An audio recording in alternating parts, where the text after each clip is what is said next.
30-year-old Janice Knox looked good in her pale blue skirt with the matching jacket. It looked professional, but still allowed her trim figure to show itself. The fact that it went well with her blonde hair, and that the color of the outfit matched the blue of her eyes didn't hurt at all either.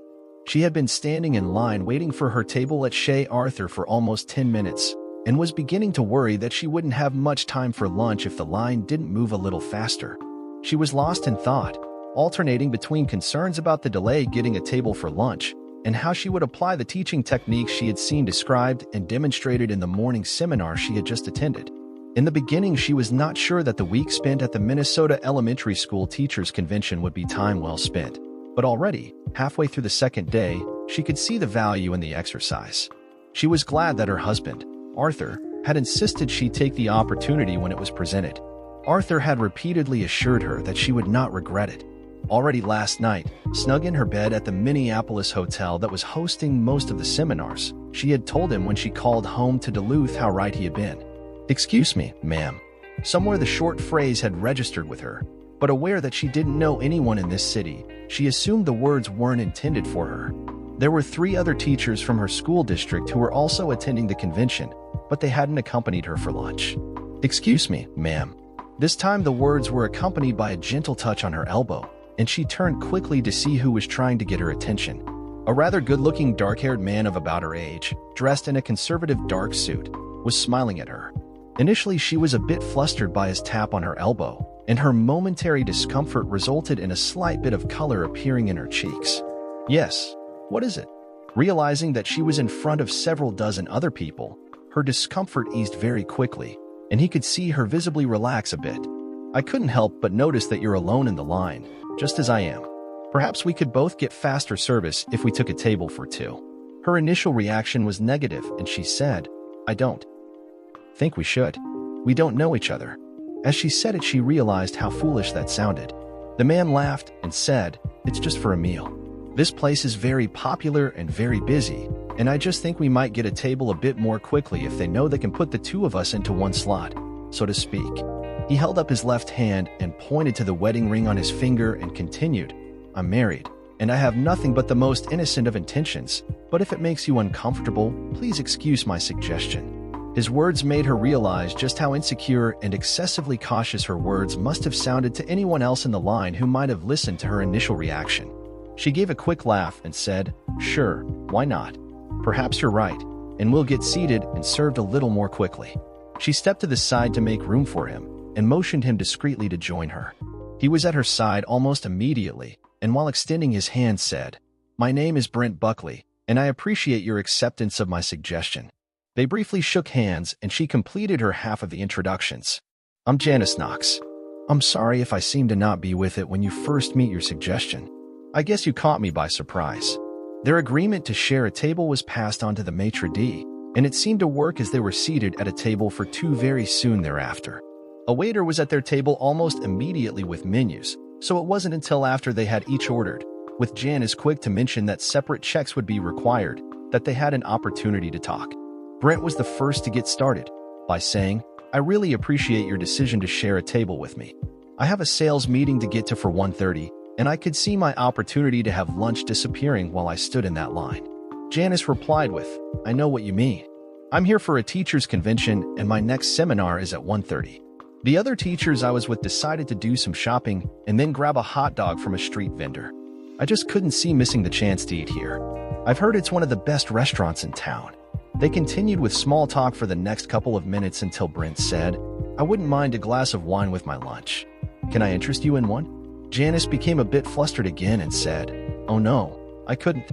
Wine goes to my head, and I need all my faculties for this afternoon's seminars. Thank you for the offer, though. I'll tell you what, Janice. How about I give you a rain check for some day in the future, in case we should happen to run into each other for lunch again?" He laughed slightly, showing that he realized the improbability of that occurring. Janice chuckled as well and said, "I might take you up on it, but not when I've got to have all of my faculties about me." They continued a leisurely conversation as they ate the delicious light lunches they had ordered. One of the first bits of information they exchanged was information on their families. Brent had a wife and a year-old son, while Janice said that there was only her and her husband for the time being, although they planned on having a family. "Have you been married long, Janice?" about a year and a half. Janice hesitated before continuing. This is my second marriage. My first husband was in the Marines and was killed in action in Afghanistan. Just after suitable condolences were given, the waiter appeared and asked if they were interested in dessert. When the answers were in the negative, he quickly brought their bills, with the implicit expectation that they would leave the table in short order to allow 2 more diners to be seated. I'm glad to have met you, Brent. We've had a very pleasant conversation after our slightly unorthodox meeting. However, I have to get moving if I hope to be at the next seminar on time. Janice reached over and shook Brent's hand before standing. The pleasure has all been mine, Janice. I wish I had had a teacher in elementary school that was as attractive as you are. I might have done better work. He gave a slight laugh after saying this, and it was returned by Janice, who gave him a little wave before turning to leave. Brent watched her closely as she left the restaurant, his dark eyes almost unblinking in the effort.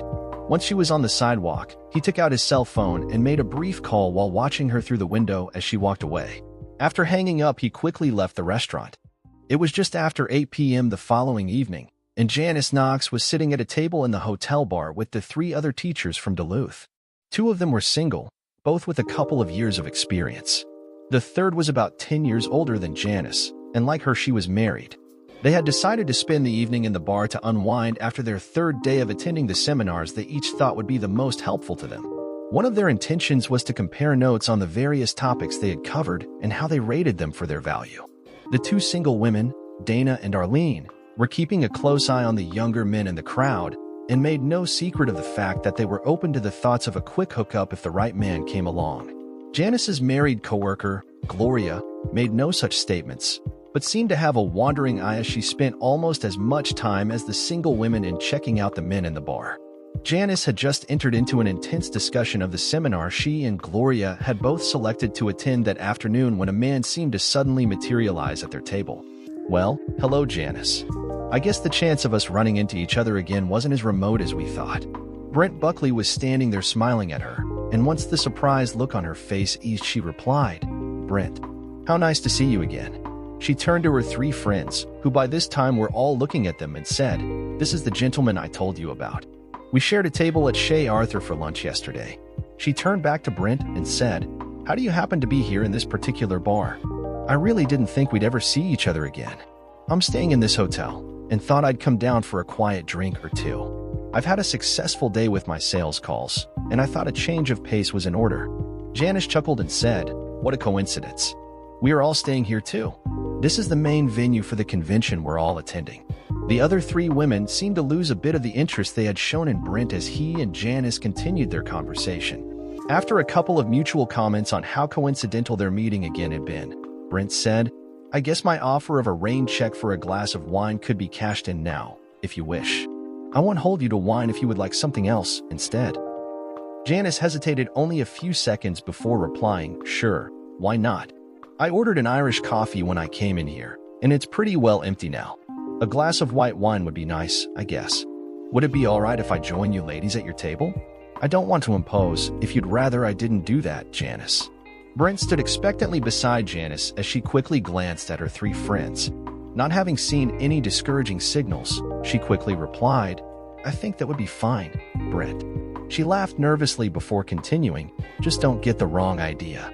Well, thank you for your invitation. I promise to be on my best behavior. He looked around the table at the other 3 ladies and asked, would any of you care for a drink as well? I've had a good day with my sales calls, and would be happy to include the 3 of you in my offer. Only Gloria took him up on his offer, ordering a glass of wine as well, but preferring a sparkling variety. After calling over a waitress and giving her the order, he moved an empty chair from an adjoining table and sat down beside Janice. Their order was quickly brought to the table, and Brent charged it to his room. He and Janice soon entered into a conversation about the seminars she had been attending. Gloria would sometimes join into their conversation, but the 2 single women were primarily occupied by flirting with the wide variety of apparently single men who occasionally succeeded in getting one or both of them onto the dance floor. A band was setting up, but a steady stream of bills fed into a sophisticated jukebox system was sufficient to satisfy the audience in the meantime. At precisely 9 p.m. the band commenced playing, and it was soon obvious that their repertoire consisted primarily of ballads. The two younger women bounced back and forth between the dance floor and the table with several different partners each before they both seemed to settle on a suitable companion for the evening. By 9:45, their two chosen dance partners joined the rest of the party at the table, pulling empty chairs over and fitting them in where possible.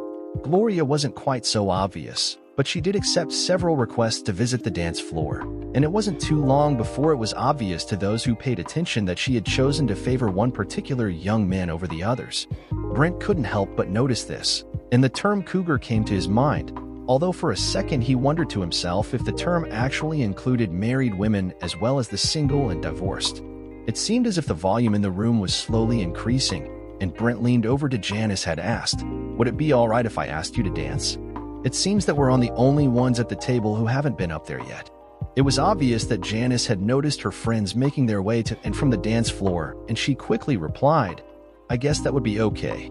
Everyone else seems to be enjoying themselves, so I guess it's okay if we do as well." They were soon on the dance floor, but maintaining several chaste inches between each other. They stayed there for 2 songs before returning to their seats. They had tried conversation, but it was too difficult, particularly with the distance they were maintaining between each other. "Thank you very much, Brent. I very much enjoyed that. My husband isn't much into dancing. He's more of an outdoorsman. You know, fishing and boating and that sort of thing. You couldn't have enjoyed it more than I did. Now that we have a child, it's much harder for my wife and me to get out dancing. My job doesn't help matters either. I'm usually out of town every second week, and we tend to spend my time at home together as a family. I can't wait until Arthur and I are able to start our family. Right now, he's just got his dream job, head of the science department at the largest local high school. Once he gets that running the way he wants, he hopes to have more time for the responsibilities of starting a family. I really can hardly wait." Janice was obviously quite pleased by what she had said, as she was smiling broadly. The band announced that they were going to do a selection of Frank Sinatra songs, and as soon as they did, Janice said, "I just love Frank Sinatra's music. I know it's from way before my time, but my parents always played it as I grew up, and I guess it stuck on me." "It's funny you should say that, Janice. He's always been one of my favorites as well. How about we dance to a few of them?" They got up and moved back to the dance floor. Gloria was there with her dance partner, and they appeared to be pasted together. Brent noticed them and tried to mention it to Janice.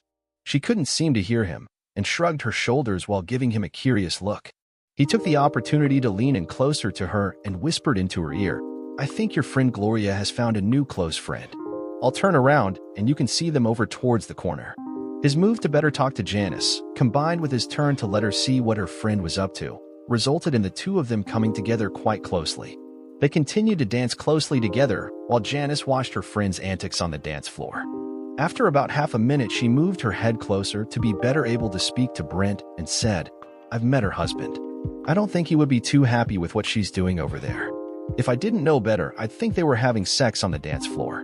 Her tone of voice had been a bit harsh, conveying her obvious unhappiness with what she was seeing. "I very much doubt that she would behave that way in your hometown. She seems to be a bit of a cougar, if you know what I mean. I'm willing to bet that by the time you leave here, she'll be asking you to refrain from mentioning whatever might have happened on this trip to anyone back home. I suspect that your two single friends will soon be leaving with their new friends for someplace that caters more to their age group, which will mean they'll be less likely to notice what's going on." They continued to dance to the Sinatra songs, but the space that had been originally kept between them soon evaporated. They weren't dancing as close together as Gloria and her partner, but Brent soon noticed that Janice no longer moved back slightly when her breast contacted him, or his erection slid against her thigh as they moved. The first couple of times that had happened, she had quickly broken their contact. It now seemed she was more comfortable with him. When the last of Frank's ballads was over, they returned to their seats. The band started a couple of faster numbers, and the two single teachers passed them with their partners on their way to the dance floor. Gloria also returned to the table, and the three of them made small talk about the quality of the band. Her dance partner didn't join them at their table, but Brent noticed him standing at the bar, his attention obviously focused on Gloria. After a set of 3 songs, the tempo once again slowed down, and Brent quickly took Janice back to the dance floor. Gloria and her partner soon joined them. Before they had completed the first song, Brent moved his lips closer to Janice's ear and said, "It's difficult to really hold a conversation with you here, between the crowd noise and the way the band seems to be getting louder. I don't want you to get the wrong idea, but how would you like to come up to my room, so we could talk more easily?" I really find your company very enjoyable, but this is a terrible place to get to know each other. Janice immediately leaned back and gave him a shocked look. I don't think so. I don't know you that well, and could you imagine what the others would say if I left with you? My reputation and probably my marriage would be in shreds, even if all we wanted to do was talk. Brent didn't reply immediately, but eventually said, I realize we've only just met, but I think you should realize I'm not the type of guy to take a girl to my room under false pretenses and then transform myself into some sort of predator. They continued dancing for another minute before he continued, as far as keeping the others from knowing about it, I've got an idea that should work. If you'd like, I can explain it to you. Janice gave a short laugh before saying, I really can't imagine what you could suggest that could let us pull that off. Me leaving with you to go to your room isn't something they'd be likely to miss. Even though it was only to make it easier to talk, you know what they would think. Brent replied, as long as you are satisfied that you could trust me, there is something we could do to keep it our little secret. I'll take you back to your table and say that I'm going to have to call an end to our evening, as I need to get a good night's sleep for a meeting tomorrow. I'll say my goodbyes and leave. You can hang around with your friends for 10 or 15 minutes before you decide to leave as well, and then you can come by my room. I'll leave the door open for you. Janice was quiet for a short while before saying, you really think that would work, do you? What if one of the others decided to leave as well? Brent laughed before saying, I really don't think that's very likely. Your two young friends are going to be sticking around for a good time, whether it's here or at another bar, and I bet you wouldn't be gone 2 minutes before Gloria and her young guy are seated together. I bet the only thing that couple hasn't decided is whose room to spend the night in. You don't really think she's going to spend the night with him, do you? There was disbelief in Janice's voice as she said that. Brent glanced around the dance floor until he spotted Gloria and her partner back in the quiet corner they had shared earlier. After watching them for a couple of seconds, they said, take a look at them now. Pay close attention to where their hands are. Brent turned slightly so that Janice could look over his shoulder at the couple in question. As she glanced at them, he said, his left hand is on her breast, and it looks like her right hand is between them, somewhere below his belt. A few seconds later, he added, don't you think that answers your question? I see what you mean, Brent. I'm surprised. She's always seemed so much of a homebody. She giggled before continuing, I'm sure she'll be saying something to me about what happens in Minneapolis, stays in Minneapolis before we get home to Duluth. Brent didn't say any more, but he noticed that Janice seemed to dance a little more closely to him. He wondered if Gloria's antics had had the effect of making Janice think along the same lines. After a few more moments of thought, he asked, well, would you like me to put my little scene in motion? The band is going to take a break now, and it's a natural time for me to say that I'm leaving. I'm in room 512 if you'd like to come up and continue our conversation for a while. Janice sounded nervous as she replied, I guess that would be okay. I definitely don't want any of the others to realize I'm doing that. So if one of them doesn't react as you expect, I'll call you in your room to cancel. She gave a nervous laugh before continuing, I may be calling you anyway, if I chicken out. As he walked back to the table, Brent smiled at her and quietly said, I think you'll find out I'm right about their reaction. The whole party was back at the table since the band had left for their break. Brent quickly told everyone at the table that he was leaving and thanked them for their hospitality. He took out one of his business cards and handed it to Janice, telling her to look him up in Pittsburgh if she was ever there. In less than 2 minutes, he was gone. About 20 minutes later, Brett heard a light tapping on his door. He had left it propped open a few inches with a rolled-up towel, and a couple of seconds after the tapping, the door opened and Janice stepped into his room. She appeared nervous and stood there by the door for a few moments before saying, I can't believe I'm actually here. She looked down at the towel that was still holding the door open a few inches and continued, I guess I should move this so the door can close and keep anyone I know from walking by and hearing my voice. She reopened the door a few more inches and then used her toe to drag the towel out of the way.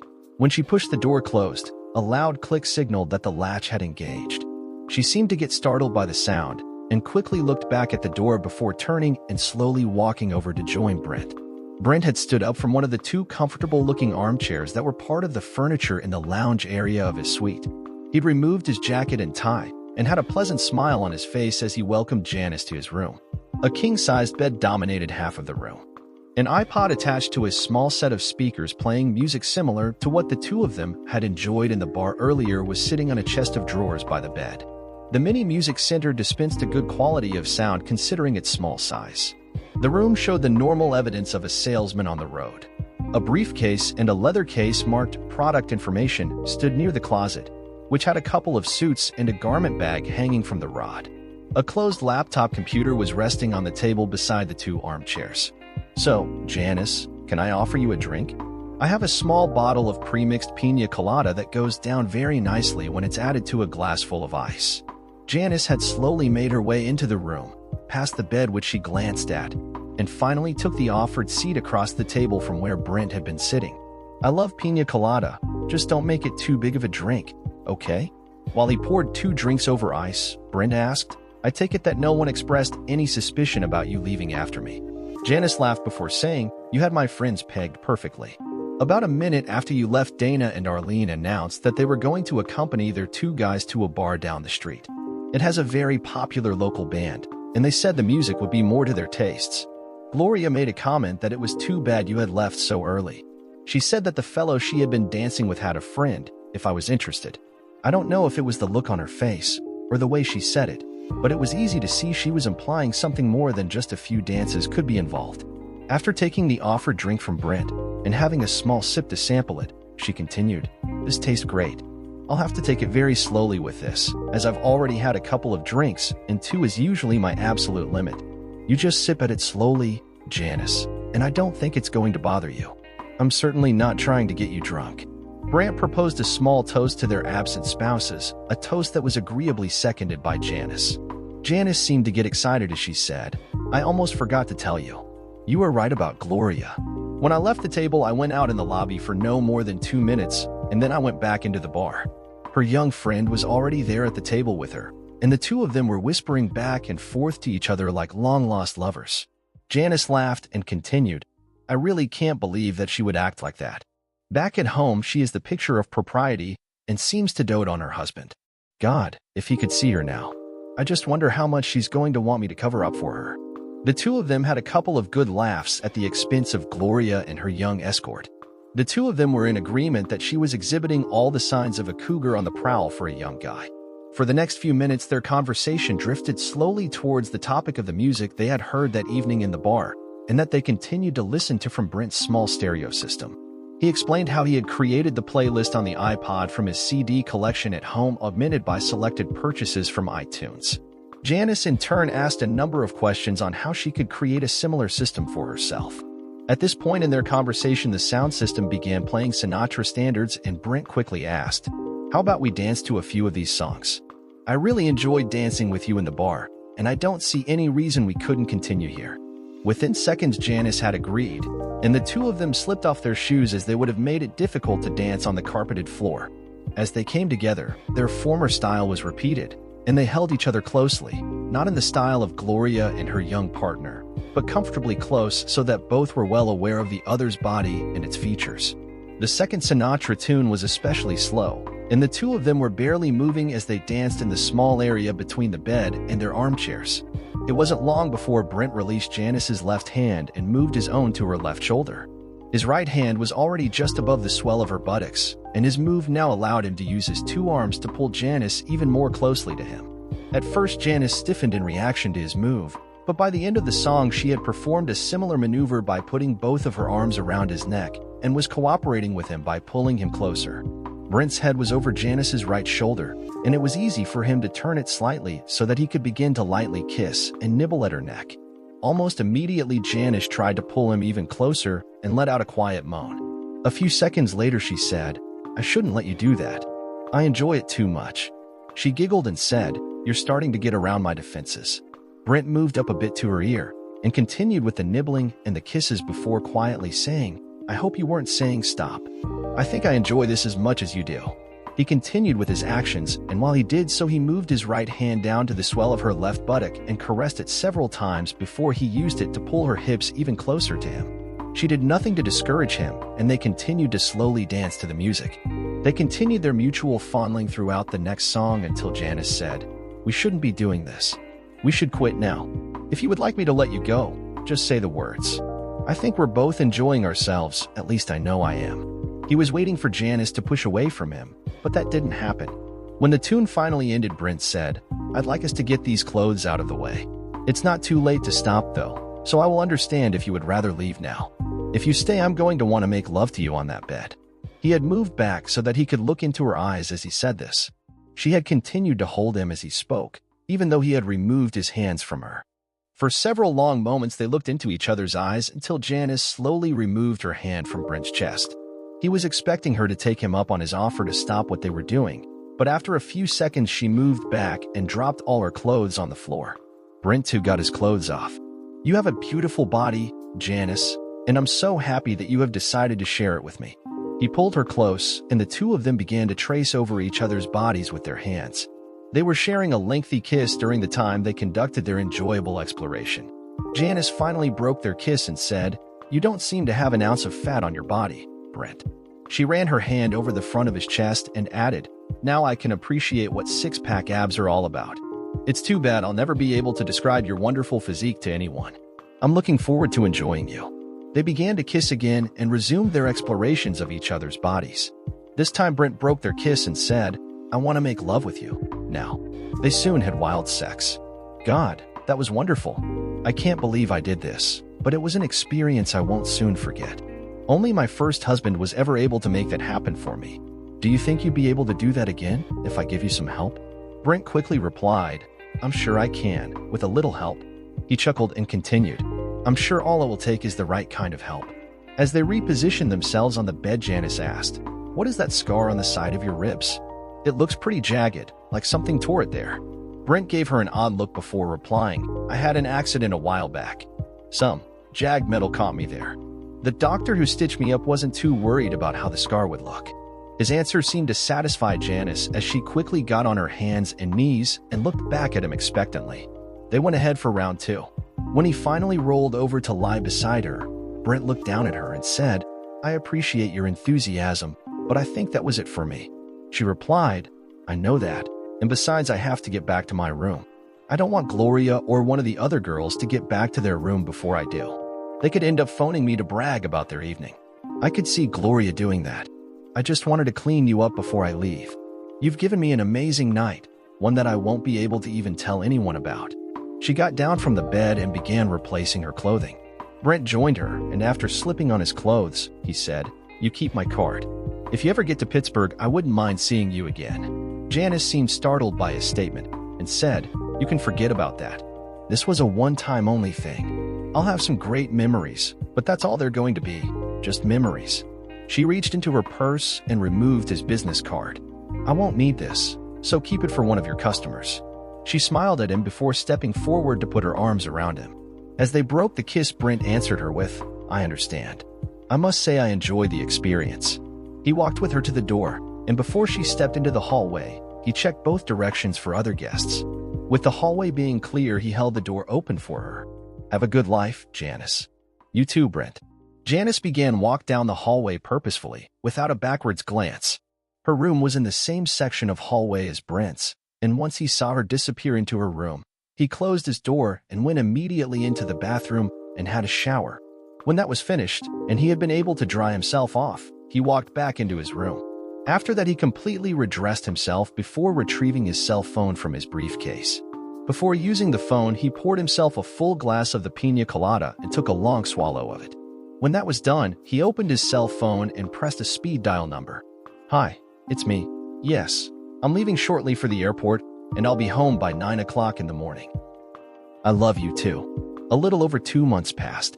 It was just after 10 a.m. on a Saturday when Janice Knox walked out of the stairway door into the parking garage below her apartment building. She was dressed very casually in a pale green tracksuit.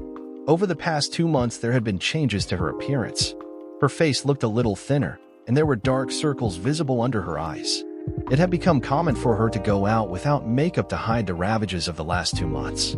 Some of her friends were worried about her, concerned by her lack of enthusiasm for life. As she reached her car, the sound of several vehicle doors closing could be heard. The sounds came from an older Ford SUV that was parked in the row behind the one containing her car. She had just opened her car door when she sensed a presence beside her and turned. She was about to scream when she realized that the face was known to her. "Brent, is that you?" Janice was trying to shield herself behind the driver's door while she fumbled in her purse for her cell phone. Just as her question was about to be answered, she realized that there were 3 other men standing behind her car. I'm glad you remember my name, Janice. So how are you? He wasn't smiling like he was the last time she saw him. Are you having a good life? Janice's face went blank for a few seconds before she began to tear up. No, I'm not. She dropped her phone back into the purse because she needed that hand to find a tissue to wipe her eyes. Someone sent pictures and video of that night in Minneapolis to my husband. The tears became more obvious as she continued. When he got them, he started screaming at me, calling me all kinds of names. Now he's divorcing me. I don't even know where he is anymore. He quit his job and left town, and all I can do is speak to his lawyer. As she was describing what had happened, she realized that the three men behind her car were exchanging high fives. As she looked back to Brent, she saw that he was grinning at her. Realization came to her, and she almost shouted, You sent him those pictures and that DVD. Why would you do that to me? You've ruined my life. How could you do that to me? She was angry enough now that her tears subsided. Her face was red and had become a tight mask as she tried unsuccessfully to control her emotions. Brent stood there smiling at her for a few moments before answering, You brought it on yourself, Janice. Remember Semper Fi? Her look changed to one of question and curiosity. What does that have to do with what you've done? Semper Fidelis means always faithful, and it should have meant a lot to you when you were married to Adam. You remember him, don't you? Your first husband. Sergeant Adam Dorsey, the Marine. The one you said was killed in action in Afghanistan. His voice was taunting in its tone, and she became a little fearful, although he maintained the same distance from her, and the three men behind her car had done no more than move so that they could watch her. I still don't understand, Brent. What does what you've done have to do with Adam? Janice was bewildered now, and the curiosity pushed her anger and tears into the background. Well, I guess you need to hear the rest of the story, as they say. It all started with that Dear John letter you sent him. How you could send something that hurtful and so unexpected to someone fighting a war in a foreign country is beyond us. All he ever did was talk about you and your life together. It was so bad we used to call him Janice as a nickname. He worshipped you, and you must have known that. When you sent him that disgusting email, right out of the blue, you tore his heart right out of him. Before he could continue, one of the men standing at the rear of her car added, You gutted him like a fish. Another of the men piped up with, He must have lost his mind when he read it. Janice looked confused and said, What do you mean? I just told him it was over, and that I had found someone else. I didn't blame him or try to hurt him. Brent reached into his shirt pocket and pulled out a folded piece of well-worn paper. When he got it straightened out, he read, Dear Adam, there is something you need to know. In a few days you will be receiving divorce papers, as I have decided to end our marriage. It's not your fault. I met someone who has so much more in common with me than you do. He is a teacher, like me. We'll be paying the full cost of the no-fault divorce, and I'm not asking for anything from you. I put all of the furnishings and contents of our rental house into storage and have paid the charges for 1 year. I've paid the rent on the house until the end of the month, but I'll be gone by then. Please don't fight me on this, as it will do no good. The lawyer will be handling everything for me. His name and contact details will be with the divorce papers. I'll be canceling this email address once I send you this message. Goodbye, Janice. This has to be one of the most cold-hearted things I've ever heard of, Janice. All Adam ever did was talk about you and the plans that the two of you had for the future. That house you gave up was supposed to be your home. Adam had arranged with the landlord to buy it when he got out of the Marine Corps. He used to show us his plans for it. He even had the drawings on his computer. There were going to be 2 additional bedrooms for the children he planned on having with you. Tears had formed in Janice's eyes again, and she blurted out, I didn't intend to hurt him. We talked about children, but I didn't know he was that anxious for them. I know he had spoken to the landlord about the house, but I didn't know there was an agreement made. I can't help that I fell in love with someone else. Her tears flooded back as she continued, and now he's gone. He hates me. He even quit the job he loved to get away from me. You won't be getting any sympathy from any of us, Janice. We were all the best of friends with Adam, beyond the fact that he saved our lives and the lives of some of the others Marines more than once. He was a great soldier and a born leader. He'd be alive today if you hadn't sent that damned email. Janice was still sobbing, but she managed to get out. What do you mean, he'd still be alive? He was killed in action. I got the official forms about that. He was killed by an IED. Brett replied scornfully, Yes, he was killed by an IED. It wasn't by enemy action, though. He triggered it himself, on purpose, and he was blown to bits. One of the other men continued. One of the surveillance drones spotted an IED being placed, but had no ordnance left to fire at the 2 Taliban who set it up. We all got the coordinates and knew the place we had to avoid until they sent explosive ordnance disposal to disarm it. The day after you got your damned email, we were on a patrol that took us near the location of that IED. Brent took over the story again as he said, Adam hadn't been right since he got it. He wouldn't talk to us, and it was obvious that he was really upset, but trying to hide it from us. I don't think he even slept that night before our patrol went out. I tried talking to him several times, but he wouldn't open up to me. When we got to the area where the IED was placed, he called a halt to our forward progress and told us to take a break. The next thing I knew, I could see him walking towards the location the EOD had flagged on our patrol map. I started running after him, telling him to stop, but he got to the location just after I noticed what he was doing. Brent had tears in his eyes, and he wiped them away before continuing. I could see him walking back and forth in the vehicle ruts, looking for the trigger. He stepped on it when I was still almost 100 yards away from him. The IED must have been a large one, at least half a dozen artillery shells, probably enough to have blown an Abrams tank all to hell. There were only small pieces of him left after the dust cleared. That scar on my chest was caused by a piece of shrapnel from one of the shells. Or maybe it was a piece of Adam's body armor. I have no idea. Janice was still visibly upset when she said, "That's not what they said in the papers they sent me." There was nothing about him causing the explosion on purpose. There was nothing about his death being a suicide. Again, one of the men at the rear of the car spoke up with, Brent had the lieutenant write the reports to make it seem like he was killed by enemy action. None of us wanted to see Adam's official records end with the finding of suicide. The rest of us who were there were happy to go along with it. Janice was doing better at trying to control herself as she said, "Well, you certainly got your revenge. My life is ruined, and so is Arthur's. He didn't deserve this." Brent was quick to reply, "We think he certainly did deserve it. He had to have known you were a married woman when he got involved with you, and he is every bit as guilty as you are in Adam's death. He won't get any sympathy at all from us." It was obvious that Janice was starting to lose control of her emotions again as Brent continued, "There is one person who should have been here when we told you what this was all about. It was her idea, but she couldn't come." Janice had been listening and quickly asked, "What do you mean, her idea? Was there a woman in your squad?" Brett replied, "No, this was my wife's idea, but our son has a cold, so she stayed at home with him. We were trying to figure out how we would exact an appropriate revenge for Adam. The only things we could think of involved violence, but I guess that's almost understandable considering everything we've all gone through over the years in Iraq and Afghanistan.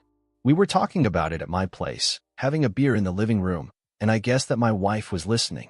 She said that since you had been cheating on Adam, and his suicide was caused by that and your decision to divorce him, it was fitting that we try to cause your second marriage to end in divorce, again because of your cheating." Janice was shocked and said, "You mean you planned all of this? You planned everything that happened in Minneapolis?" My wife gave us the big picture of how we could do it, and the four of us did what we could to make it happen. Adam told us everything we needed to know to carry it off, plus a lot of things we didn't need to use. The music you prefer, the type of drinks you like, and even what turns you on sexually. Adam filled us in on all of that, many times over during the months we spent with him. He adored you, and he couldn't stop talking about you. There was another person who helped as well. Ernie, over there, has a cousin who was a Marine, and he got a temporary janitorial job at your school to help us find out whatever we could about you." As he was speaking, one of the three men raised his hand. Brent continued, "We weren't sure how to do it, and were originally planning on trying to get close to you in Duluth. My wife had volunteered me to be the one who tried to seduce you, because she claims that I have a real gift of gab. She said my charm worked on her, so I should be the one to try getting close to you. Sure, she was a bit jealous, but she knew what Adam meant to us. I'm trying hard to make it up to her, and we're going to be all right." Ernie, Ramon, and Frank followed you around Duluth, trying to get a handle on your routines, when all of a sudden we found out through Ernie's cousin that you were going to be going to Minneapolis for that convention. As he had mentioned their names, the other two men had raised their hands, making sure that Janice knew who they were. They took turns following you around Minneapolis, and when they saw you go into that restaurant alone, they let me know, and I hurried over so that I can see what might work in my attempt to meet you. I don't think it could have worked out better. Then the next night, they let me know when you went into the bar with your friends. From there on, I was just winging it, giving you the chance to show your true colors. Every step of the way, I gave you the chance to say no. You never did put a stop to what was happening. I guess that saying, once a cheater, always a cheater, isn't too far wrong. Frank had set up 2 high-quality cameras with sensitive microphones in the suite I had, and they got every second of your infidelity in perfect detail. He edited the 2 videos to produce one that showed everything that happened from the best angle. By the time your husband watched it, if he could stand watching it all, he knew exactly what you are, a cheating 304. It's no wonder he left town. His final words had reduced her to a sobbing wreck. She collapsed onto the front seat of her car, her feet on the concrete of the parking garage while she held her head in her hands. The 4 men watched her for about half a minute before Brent signaled that they should go back to their SUV and leave. Just before walking away, he said, "Like I told you before, Janice, have a good life." He didn't get a reply this time. Dear listeners, please share your thoughts in the comments section below and don't forget to like, share, and subscribe.